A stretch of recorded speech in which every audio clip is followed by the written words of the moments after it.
में इन्हें एक बिल्डिंग से दूसरी बिल्डिंग के बीच में पड़ी एक पतली सी लोहे की बीम पर चलकर जाना था। अगर ये उस बीम को पार कर लेते हैं तो इन्हें पैसे देकर वहां से रवाना कर दिया जाएगा। लेकिन टास्क ये था कि इस बीम को हाथ नहीं लगाया जा सकता था क्योंकि इसमें कई हजार वॉट का करंट दौड़ रहा था। वहीं सामने वाली बिल्डिंग में कुछ वीआईपीज बैठे हुए थे जिन्हें इंडो सर्व कर रही थी। मतलब इन गरीबों की मौत का अब ये वीआईपी मजा लूटने वाले थे। वैसे तो सभी का दिमाग सन था, लेकिन काईजी उन्हें हिम्मत देता है और वो इस बीम पर चलना शुरू कर देता है। तभी दोस्तों मौसम करवट बदलता है और तेज हवा चलने लगती है। मौसम की खस्ता हालत देखते ही एक शख्स डर के मारे अपना बैलेंस खो बैठता है और नीचे आ गिरता है। उसकी इतनी दर्दनाक मौत देखकर कई और लोग भी अपना बैलेंस खो देते हैं और नीचे गिर जाते हैं। वहीं एक आदमी तो उस बीम को पकड़ ही लेता है और करंट लगने से वो भी मर जाता है। वहीं दूसरी बिल्डिंग में बैठे वीआईपी इनकी मौत का मजा ले रहे थे। इस बीम पर सिर्फ हीडा, काईजी और सहारा बचे हुए थे। ये तीनों चल ही रहे थे कि तभी तेज बारिश शुरू हो जाती है और हीडा कहता है कि अब मैं चल नहीं सकता और वो अपना वाउचर काईजी को देकर उससे कहता है तुम मेरे पैसे मेरी बेटी तक पहुंचा देना। इतना कहते ही हीडा भी नीचे गिर जाता है। इसके बाद काईजी और सहारा दोनों बीम पार करके दूसरी बिल्डिंग तक पहुंचकर खुशियां मनाने लगते हैं। लेकिन जैसे ही वो दोनों दरवाजा खोलते हैं, तेज प्रेशर की वजह से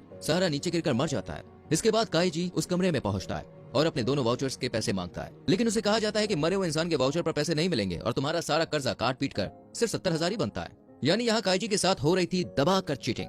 तभी उस कमरे में बैठा दोस्तों इस ग्रुप का चेयरमैन उसे पैसे कमाने का एक और मौका देता है। वो कहता है कि तुम चाहो तो टोनी गाबा के साथ ई कार्ड का गेम खेल सकते हो। काईजी इसके लिए तुरंत ही हाँ कर देता है। तभी काईजी से पूछा जाता है कि उसे कौन सा कार्ड सेट चाहिए। असल में इस गेम में दोनों को 5-5 कार्ड मिलने थे, जिनमें से 4 सिटीजन और एक एम्पीरियर यानी बादशाह। तो वहीं दूसरे के पास 4 सिटीजन और एक गुलाम होगा। गुलाम वाला पहले चाल चलेगा। रूल्स इस तरह थे कि सिटीजन सिटीजन ड्रॉ, बादशाह सिटीजन को हरा सकता है जबकि सिटीजन गुलाम को भी हरा सकता है, लेकिन गुलाम जो सब पे भारी है वो बादशाह को हरा सकता है। और जो गुलाम वाला सेट लेता है उसे दाव पर लगाए गए पैसों का 10 गुना मिलेगा, इसलिए काईजी गुलाम वाला सेट लेता है। इसके बाद गेम शुरू हो जाता है और पहली दोनों चालें ड्रॉ हो जाती है क्योंकि दोनों ने सिटीजन वाले कार्ड रखे।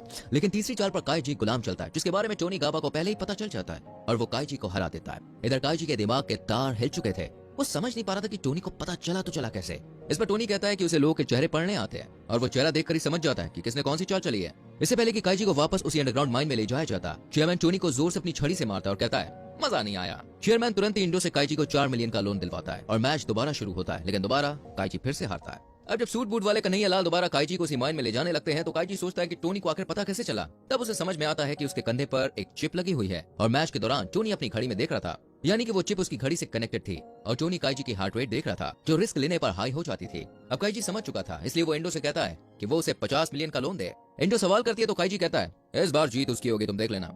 और फिर से मैच शुरू हो जाता है, लेकिन मैच शुरू होने से पहले काईजी अपना सर शीशे पर दे मारता है जिससे उसका हार्ट रेट बढ़ जाता है।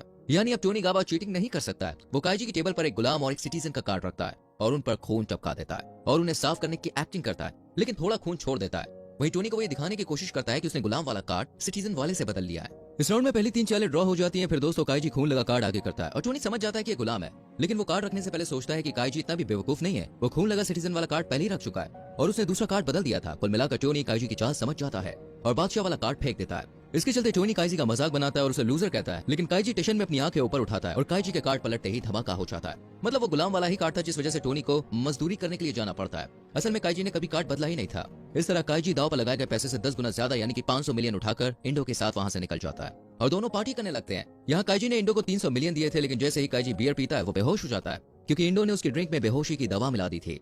जब काईजी को होश आता है तो उसकी जेब में एक चिट्ठी रखी हुई होती है जिस पर लिखा था कि तुमने मुझसे जो कर्ज लिया था उसका हर 10 मिनट में 30% था। इस हिसाब से उसका सिर्फ 28 लाख निकलता है जो उसके लिए छोड़ दिया गया है। फिर सीन शिफ्ट हो जाता है हीडा की बेटी पर जो एक गैम्बलिंग बार में काम करती थी। उसके लिए एक पार्सल आता है जिसमें कुछ पैसे थे, यानी काईजी ने हीडा को किए वादे के अनुसार उसकी बेटी तक पैसे पहुंचा दिए थे।